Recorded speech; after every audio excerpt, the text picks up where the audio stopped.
गौरी पुत्र गणेश भगवान जी की जय। ओम श्री विष्णवे नमः। बोलिए श्री लक्ष्मी नारायण भगवान जी की जय। प्रिय भक्तजनों, आज चैत्र मास के शुक्ल पक्ष का गुरुवार है और गुरुवार का व्रत रखने और इसकी कथा को सुनने से मनुष्यों के सभी पाप और संकट कट जाते हैं तथा भगवान श्री लक्ष्मी नारायण जी एवं बृहस्पति देव की असीम कृपा प्राप्त होती है। तो आज मैं आपको सुना रहा हूँ बृहस्पतिवार व्रत की बड़ी ही दुर्लभ कथा। इस कथा को बड़ी ही श्रद्धा और प्रसन्न चित्त मन से पूरा अवश्य सुनिएगा। भारतवर्ष में एक प्रतापी और दानी राजा राज्य करता था। वह नित्य गरीबों और ब्राह्मणों की सहायता करता था। ये बात उसकी रानी को अच्छी नहीं लगती थी। वह न गरीबों को दान देती, न ही भगवान का पूजन करती थी और राजा को भी दान देने से मना किया करती थी। एक दिन राजा शिकार खेलने वन को गए हुए थे तो रानी महल में अकेले थी। उसी समय बृहस्पति देव साधु वेश में राजा के महल में भिक्षा के लिए गए और भिक्षा मांगी तो रानी ने भिक्षा देने से इनकार किया और कहा, हे साधु महाराज, मैं तो दान पुण्य से तंग आ गई हूँ। मेरा पति सारा धन लुटाते रहता है। मेरी इच्छा है कि हमारा सारा धन नष्ट हो जाए, फिर ना रहेगा बांस ना बजेगी बांसुरी। साधु ने कहा, देवी तुम तो बड़ी विचित्र हो। धन संतान तो सभी चाहते हैं, पुत्र और लक्ष्मी तो पापी के घर में भी होने चाहिए। यदि तुम्हारे पास अधिक धन है तो भूखों को भोजन दो, प्यासों के लिए प्याऊ लगवाओ, मुसाफिरों के लिए धर्मशालाएं खुलवाओ। तो जो निर्धन अपनी कुंवारी कन्याओं का विवाह नहीं कर सकते हैं उनका विवाह करा दो। ऐसे और कई काम हैं जिनको करने से तुम्हारा यश लोक परलोक में फैलेगा। परंतु रानी पर उपदेश का कोई भी प्रभाव ना पड़ा। वह बोली, महाराज आप मुझे कुछ ना समझाइए। मैं ऐसा धन नहीं चाहती जो हर जगह बांटती फिरूं। साधु ने उत्तर दिया, यदि तुम्हारी ऐसी इच्छा है तो तथास्तु। तुम ऐसा करना कि बृहस्पतिवार को घर लीपकर पीली मिट्टी से अपना सिर धोकर स्नान करना, भट्टी चढ़ाकर कपड़े धोना। ऐसा करने से आपका सारा धन नष्ट हो जाएगा। इतना कहकर वह साधु महाराज वहां से चल दिए। साधु के अनुसार कही बातों को पूरा करते हुए रानी को केवल 3 बृहस्पतिवार ही बीते थे कि समस्त धन संपत्ति नष्ट हो गई। भोजन के लिए राजा का परिवार तरसने लगा। तब एक दिन राजा ने रानी से बोला कि हे रानी, तुम यहीं रहो, मैं दूसरे देश को जाता हूँ, क्योंकि यहाँ पर सभी लोग मुझे जानते हैं, इसलिए मैं कोई छोटा कार्य नहीं कर सकता। ऐसा कहकर राजा परदेश चला गया। वहाँ वह जंगल से लकड़ी काट कर लाता और शहर में बेचता। इस तरह वह अपना जीवन व्यतीत करने लगा। इधर राजा के परदेश जाते ही रानी और दासी दुखी रहने लगें। एक बार जब रानी और दासी को 7 दिन तक बिना भोजन के रहना पड़ा तो रानी ने अपनी दासी से कहा, हे दासी, पास ही के नगर में मेरी बहन रहती है, वह बड़ी धनवान है। तू उसके पास जा और कुछ ले आ ताकि थोड़ी बहुत गुजर बसर हो जाए। दासी रानी के बहन के पास गई। उस दिन गुरुवार था और रानी की बहन उस समय बृहस्पतिवार व्रत की कथा सुन रही थी। दासी ने रानी की बहन को अपनी रानी का संदेश दिया, लेकिन रानी की बड़ी बहन ने कोई उत्तर नहीं दिया। जब दासी को रानी की बहन से कोई उत्तर नहीं मिला तो वह बहुत दुखी हुई और उसे क्रोध भी आया। दासी ने वापस आकर रानी को सारी बात बता दी। ये सुनकर रानी ने अपने भाग्य को कोसा। उधर रानी की बहन ने सोचा कि मेरी बहन की दासी आई थी, परंतु मैं उससे नहीं बोली, इससे वह बहुत दुखी हुई होगी। कथा सुनकर और पूजन समाप्त करके वह अपनी बहन के घर आई और कहने लगी, हे बहन, मैं बृहस्पतिवार का व्रत कर रही थी। तुम्हारी दासी मेरे घर आई थी, परंतु जब तक कथा होती तब तक ना तो उठते हैं और ना ही बोलते हैं, इसलिए मैं कुछ नहीं बोली। कहो दासी क्यों आई थी? रानी बोली, बहन तुमसे क्या छुपाऊं, हमारे घर में खाने तक को अनाज नहीं था। ऐसा कहते कहते रानी की आंखें भर आईं। उसने दासी समेत पिछले 7 दिनों से भूखे रहने तक की बात अपनी बहन को विस्तार पूर्वक सुना दी। रानी की बहन बोली, देखो बहन, भगवान बृहस्पति देव सबकी मनोकामनाओं को पूर्ण करते हैं। देखो, शायद तुम्हारे घर में अनाज रखा हो। पहले तो रानी को विश्वास नहीं हुआ, पर बहन के आग्रह करने पर उसने अपनी दासी को अंदर भेजा तो उसे सचमुच अनाज से भरा एक घड़ा मिल गया। ये देखकर दासी को बड़ी हैरानी हुई। दासी रानी से कहने लगी, हे रानी, जब हमको भोजन नहीं मिलता तो हम व्रत ही तो करते हैं, इसलिए क्यों ना इनसे व्रत और कथा की विधि पूछ ली जाए ताकि हम भी व्रत कर सकें। तब रानी ने अपनी बहन से बृहस्पतिवार व्रत के बारे में पूछा। उसकी बहन ने बताया, बृहस्पतिवार के व्रत में चने की दाल और मुनक्का से भगवान विष्णु का केले की जड़ में पूजन करें तथा दीपक जलाएं, व्रत कथा सुने और पीला भोजन ही करें। इससे बृहस्पति देव प्रसन्न होते हैं। व्रत और पूजन विधि बताकर रानी की बहन अपने घर को लौट गई। 7 दिन के बाद जब गुरुवार आया तो रानी और दासी ने व्रत रखा। घुड़साल में जाकर चना और गुड़ लेकर आई, फिर उससे केले की जड़ तथा विष्णु भगवान का पूजन किया। अब पीला भोजन कहाँ से आए, इस बात को लेकर दोनों बहुत दुखी थीं। चूंकि उन्होंने व्रत रखा था, इसलिए बृहस्पति देव उनसे प्रसन्न थे। इसलिए वे एक साधारण व्यक्ति का रूप धरकर 2 थालों में सुंदर पीला भोजन दासी को दे गए। भोजन पाकर दासी प्रसन्न हुई और फिर रानी के साथ मिलकर भोजन को ग्रहण किया। उसके बाद वे सभी गुरुवार को व्रत और पूजन करने लगीं। बृहस्पति देव भगवान की कृपा से उनके पास फिर से धन संपत्ति आ गई, परंतु रानी फिर से पहले की तरह आलस्य करने लगी। तब दासी बोली, देखो रानी, तुम पहले भी इस प्रकार आलस्य करती थी, तुम्हें धन रखने में कष्ट होता था, इस कारण सभी धन नष्ट हो गया, और अब जब भगवान बृहस्पति देव की कृपा से धन मिला है तो तुम्हें फिर से आलस्य होता है। रानी को समझाते हुए दासी कहती है कि बड़ी मुसीबतों के बाद हमने ये धन पाया है, इसलिए हमें दान पुण्य करना चाहिए, भूखे मनुष्यों को भोजन कराना चाहिए और धन को शुभ कार्यों में खर्च करना चाहिए, जिससे तुम्हारे कुल का यश बढ़ेगा, स्वर्ग की प्राप्ति होगी और पितृ प्रसन्न होंगे। दासी की बात मानकर रानी अपना धन शुभ कार्यों में खर्च करने लगी, जिससे पूरे नगर में उसका यश फैलने लगा। बृहस्पतिवार व्रत कथा के बाद श्रद्धा के साथ आरती की जानी चाहिए। इसके बाद प्रसाद बांटकर उसे ग्रहण करना चाहिए। एक दिन राजा दुखी होकर जंगल में एक पेड़ के नीचे आसन जमाकर बैठ गया। वह अपनी दशा को याद करके व्याकुल होने लगा। बृहस्पतिवार का दिन था। एकाएक उसने देखा कि निर्जन वन में एक साधु प्रकट हुए। वह साधु वेश में स्वयं बृहस्पति देवता थे। लकड़हारे के सामने जाकर बोले, हे लकड़हारे, इस सुनसान जंगल में तू चिंता मग्न क्यों बैठा है? लकड़हारे ने दोनों हाथ जोड़कर प्रणाम किया और उत्तर दिया, महात्मा जी, आप सब कुछ जानते हैं, मैं क्या कहूँ। ये कहकर रोने लगा और साधु को अपनी आत्मकथा सुनाई। महात्मा जी ने कहा, तुम्हारी स्त्री ने बृहस्पति के दिन बृहस्पति भगवान का निरादर किया है, जिसके कारण रुष्ट होकर उन्होंने तुम्हारी ये दशा कर दी है। अब तुम चिंता को दूर करके मेरे कहने पर चलो तो तुम्हारे सब कष्ट दूर हो जाएंगे और भगवान पहले से भी अधिक संपत्ति तुम्हें देंगे। तुम बृहस्पति के दिन कथा किया करो। 2 पैसे के चने मुनक्का लाकर उसका प्रसाद बनाओ और शुद्ध जल से लोटे में शक्कर मिलाकर अमृत तैयार करो। कथा के पश्चात अपने सारे परिवार और सुनने वाले प्रेमियों में अमृत व प्रसाद बांटकर आप भी ग्रहण करो। ऐसा करने से भगवान तुम्हारी सब मनोकामनाएं पूरी करेंगे। साधु के ऐसे वचन सुनकर लकड़हारा बोला, हे प्रभु, मुझे लकड़ी बेचकर इतना पैसा नहीं मिलता जिससे भोजन के उपरांत कुछ बचा सकूं। मैंने रात्रि में अपनी स्त्री को व्याकुल देखा है। मेरे पास कुछ भी नहीं जिससे मैं उसकी खबर मंगा सकूं। साधु ने कहा, हे लकड़हारे, तुम किसी बात की चिंता मत करो। बृहस्पति के दिन तुम रोजाना की तरह लकड़ियां लेकर शहर को जाओ। तुमको रोज से दुगना धन प्राप्त होगा, जिससे तुम भली भांति भोजन कर लोगे तथा बृहस्पति देव की पूजा का सामान भी आ जाएगा। इतना कहकर साधु अंतर ध्यान हो गए। धीरे धीरे समय व्यतीत होने पर फिर वही बृहस्पतिवार का दिन आया।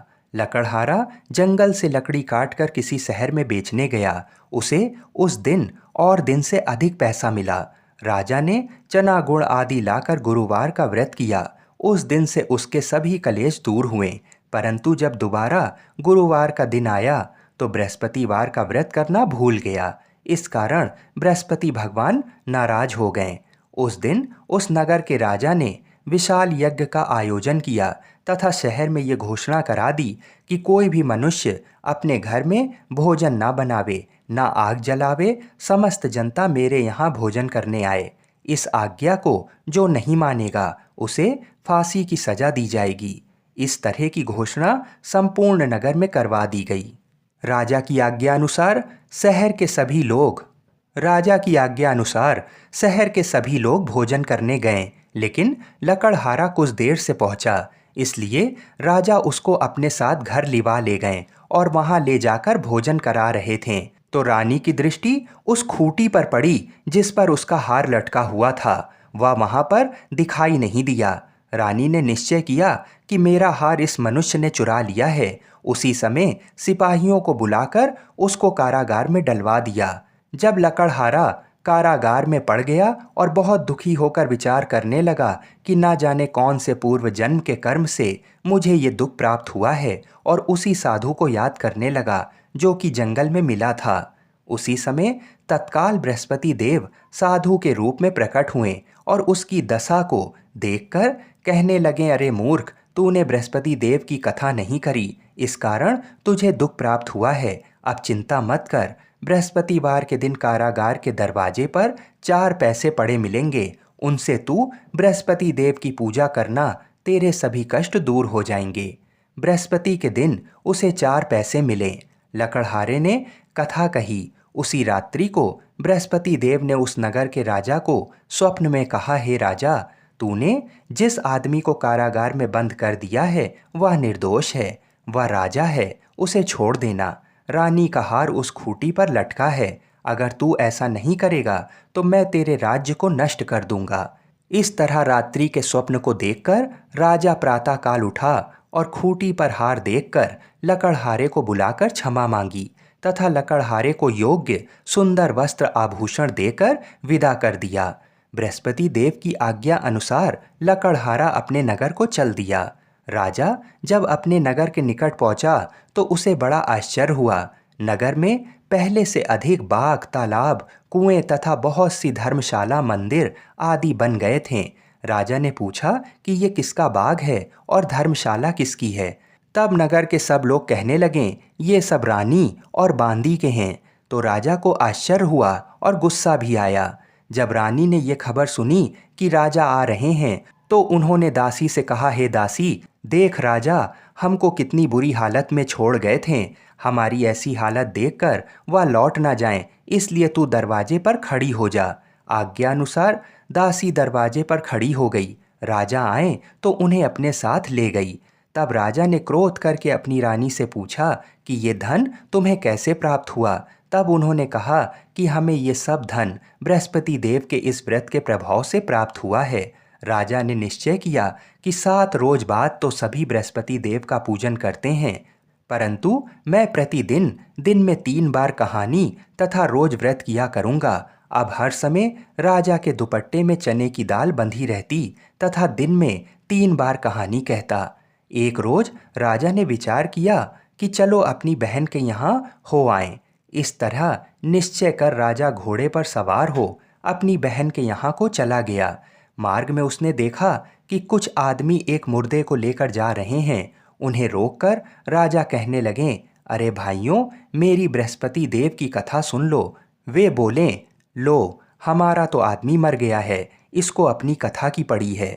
परंतु कुछ आदमी बोले, अच्छा कहो, हम तुम्हारी कथा भी सुनेंगे। राजा ने दाल निकाली और जब कथा आधी हुई थी कि मुर्दा हिलने लगा, और जब कथा समाप्त हो गई तो राम राम करके मनुष्य उठकर खड़ा हो गया। आगे मार्ग में उसे एक किसान खेत में हल चलाता मिला। राजा ने उसे देख और उससे बोला, अरे भैया, तुम मेरी बृहस्पतिवार की कथा सुन लो। किसान बोला, जब तक मैं तेरी कथा सुनूंगा तब तक 4 हरैया खेत जोत लूंगा। जा अपनी कथा किसी और को सुनाना। इस तरह राजा आगे चलने लगा।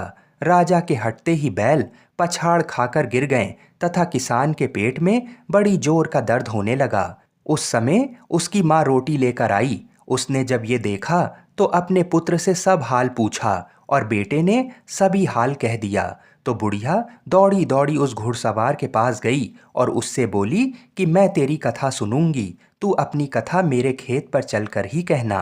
राजा ने बुढ़िया के खेत में जाकर कथा कही, जिसके सुनते ही वह बैल उठ खड़े हुए तथा किसान के पेट का दर्द भी बंद हो गया।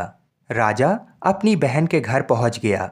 बहन ने भाई की खूब मेहमानी की। दूसरे रोज प्रातःकाल राजा जागा तो वह देखने लगा कि सब लोग भोजन कर रहे हैं। राजा ने अपनी बहन से कहा, ऐसा कोई मनुष्य है जिसने भोजन नहीं किया हो? मेरी बृहस्पतिवार की कथा सुन ले। बहन बोली, हे भैया, ये देश ऐसा ही है कि पहले यहाँ लोग भोजन करते हैं, बाद में अन्य काम करते हैं। अगर कोई पड़ोस में हो तो देख आओ। वह ऐसा कहकर देखने चली गई, परंतु उसे कोई ऐसा व्यक्ति नहीं मिला जिसने भोजन ना किया हो। अतः वह एक कुम्हार के घर गई जिसका लड़का बीमार था। उसे मालूम हुआ कि उनके यहाँ 3 रोज से किसी ने भोजन नहीं किया है। रानी ने अपने भाई की कथा सुनने के लिए कुम्हार से कहा और वह तैयार हो गया। राजा ने जाकर बृहस्पतिवार की कथा कही, जिसको सुनकर उसका लड़का ठीक हो गया। अब तो राजा की प्रशंसा होने लगी। एक रोज राजा ने अपनी बहन से कहा कि हे बहन, हम अपने घर को जाएंगे, तुम भी तैयार हो जाओ। राजा की बहन ने अपनी सास से कहा। सास ने कहा, हाँ चली जाओ, परंतु अपने लड़के को मत ले जाना, क्योंकि तेरे भाई की कोई औलाद नहीं है। बहन ने अपने भैया से कहा, हे भैया, मैं तो चलूंगी, पर कोई बालक नहीं आएगा। राजा बोला, जब कोई बालक नहीं चलेगा तब तुम ही क्या करोगी? बड़े दुखी मन से राजा अपने नगर को लौट आया। राजा ने अपनी रानी से कहा, हम निर्वंशी हैं, हमारा मुंह देखने का धर्म नहीं है और कुछ भोजन आदि नहीं किया। रानी बोली, हे प्रभु, बृहस्पति देव ने हमें सब कुछ दिया है, वह हमें औलाद अवश्य देंगे। उसी रात को बृहस्पति देव ने राजा से स्वप्न में कहा, हे राजा उठ, सभी सोच त्याग दे, तेरी रानी गर्भ से है। राजा को ये बात सुनकर बड़ी खुशी हुई। 9वें महीने में रानी के गर्भ से एक सुंदर पुत्र पैदा हुआ।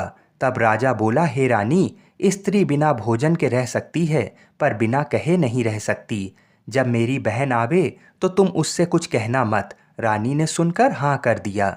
जब राजा की बहन ने ये शुभ समाचार सुना तो वह बहुत खुश हुई तथा बधाई लेकर अपने भाई के यहाँ आई। तभी रानी ने कहा, घोड़ा चढ़कर तो नहीं आई, गधा चढ़ी आई। राजा की बहन बोली, भाभी, मैं इस प्रकार ना कहती तो तुम्हें औलाद कैसे मिलती? बृहस्पति देव ऐसे ही हैं, जैसे जिसके मन में कामनाएं हैं सभी को पूर्ण करते हैं। जो सद्भावना पूर्वक बृहस्पतिवार का व्रत करता है एवं कथा पढ़ता है अथवा सुनता है, दूसरों को सुनाता है, बृहस्पति देव उसकी सभी मनोकामना पूर्ण करते हैं। भगवान बृहस्पति देव उसकी सदैव रक्षा करते हैं।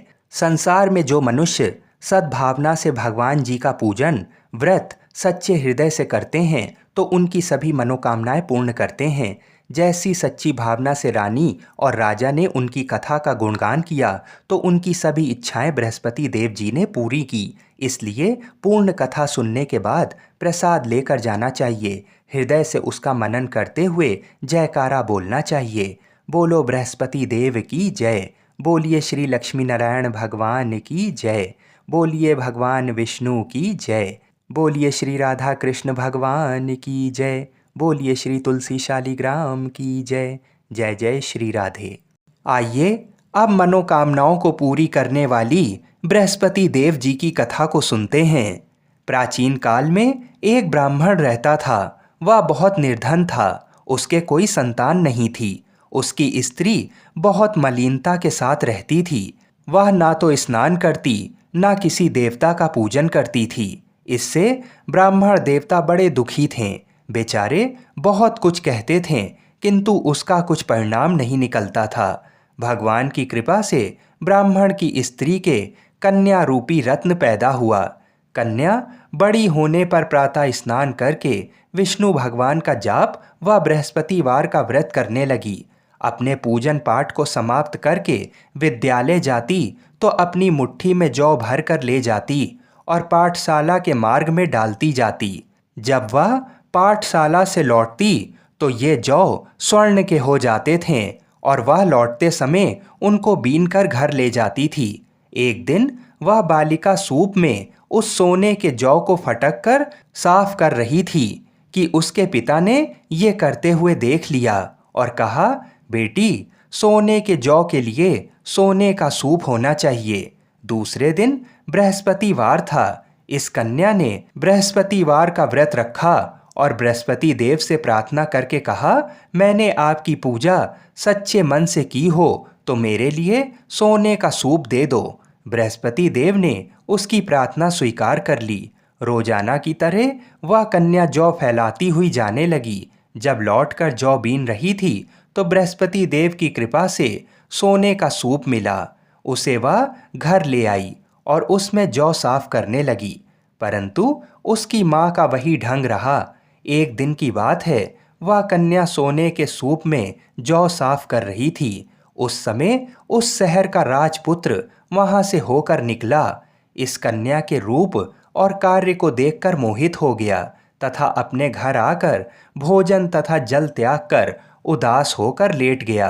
राजा को इस बात का पता लगा तो अपने प्रधानमंत्री के साथ उसके पास गए और बोले, हे बेटा, तुम्हें किस बात का कष्ट है? किसी ने अपमान किया है अथवा और कारण हो सो कहो, मैं वही कार्य करूँगा जिससे तुम्हें प्रसन्नता हो। अपने पिता की राजकुमार ने बातें सुनी तो वह बोला, मुझे आपकी कृपा से किसी बात का दुख और कष्ट नहीं है।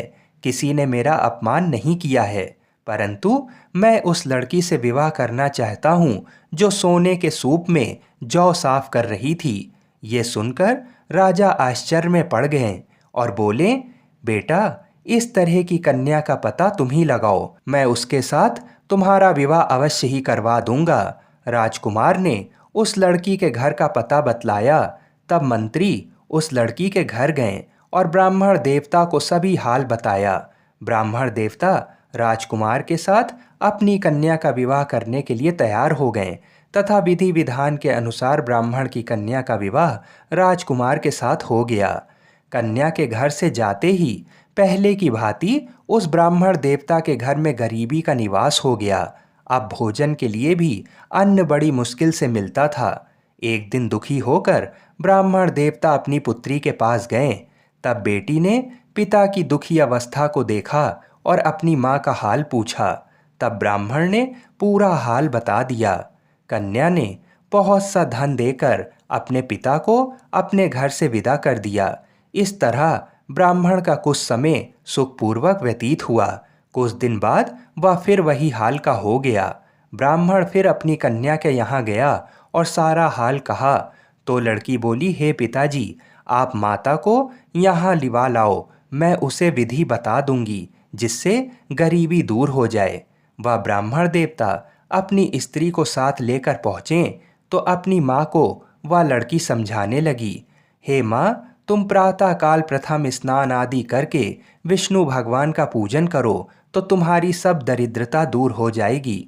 परंतु उसकी माँ ने एक भी बात नहीं मानी और प्रातःकाल उठकर अपनी पुत्री के बच्चों की जूठन को खा लिया। इससे उसकी पुत्री को भी बहुत क्रोध आया और एक रात को कोठरी से सभी सामान निकाल दिया और अपनी माँ को उसमें बंद कर दिया।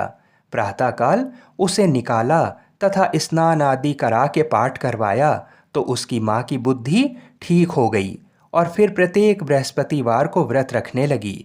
इस व्रत के प्रभाव से उसके माँ बाप बहुत ही धनवान और पुत्रवान हो गए और बृहस्पति जी के प्रभाव से इस लोक के सुख भोग कर स्वर्ग को प्राप्त हुए। आप सभी लोग बड़ी ही श्रद्धा और प्रेम से बोलिए विष्णु भगवान की जय। हम ऐसी मंगल कामना करते हैं कि भगवान श्री लक्ष्मी नारायण जी और बृहस्पति देव जी तथा भगवान शिव और माता पार्वती हम सभी की मनोकामनाओं को अवश्य ही पूर्ण करें। हर हर महादेव।